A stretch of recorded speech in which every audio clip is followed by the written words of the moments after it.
Hello, and welcome to Candle of Wisdom. In this video, I want to share 12 tips for decluttering sentimental items using a KonMari-inspired approach.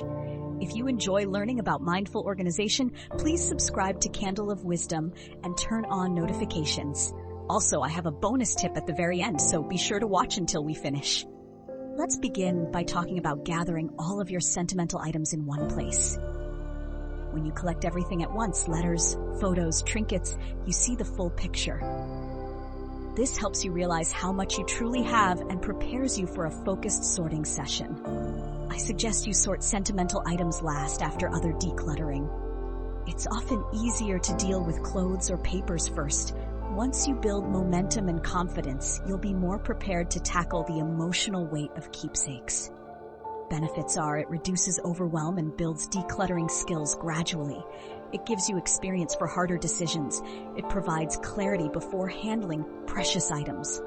I recommend holding each item and checking if it still brings genuine joy.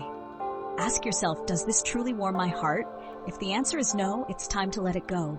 Sentimental items should uplift you, not weigh you down. It's useful to pick one special piece to represent a big collection. Maybe you have many souvenirs from a trip or several gifts from a relative. Select one meaningful token and release the rest. This approach keeps your memories alive without overwhelming your space. Benefits are it preserves important memories, minimizes clutter, and it highlights the most precious piece. I advise you to create photo albums or digitize bulky keepsakes. Big scrapbooks, thick yearbooks, or large framed items can be turned into digital scans or smaller photo books. You still hold the memory, but in a more compact form. Benefits are, it saves physical space and protects memories from damage. It allows quick sharing with loved ones and reduces storage needs. If something still feels hard to part with, plan a small reflection. Look through photos, read old letters, or talk about memories with a friend. Acknowledge the sentiment, then move on. Benefits are it respects emotional attachments, provides healthy closure, it prevents endless postponement, and helps you feel at peace with decluttering. Group them by person, event, or milestone. Clear labels ensure that these mementos remain easy to find and appreciate in the future.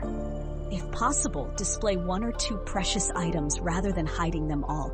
Showcasing a meaningful photo or heirloom lets you enjoy it daily.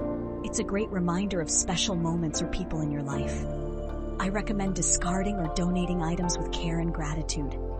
Consider writing a short note about an item before letting it go. If you feel attached but know it's time to part ways, capture the memory by journaling. This can replace the physical item while preserving your emotions. Benefits are, it provides an emotional record and helps you process deeper feelings. Please remember to revisit your sentimental items from time to time. Make it a habit to check if everything in your keepsake box still resonates. Adjust as your life changes and keep only what truly warms your heart. We've now covered these 12 powerful tips. Remember, there's a bonus lesson coming right up, so don't leave yet. Thank you for watching Candle of Wisdom. I hope these 12 strategies help you approach sentimental items with clarity and care. If you found this video helpful, please subscribe for more insights on mindful living. And now here's that extra tip I promised. Rather than closing the box on your sentimental items forever, consider hosting a small memory-sharing gathering with loved ones.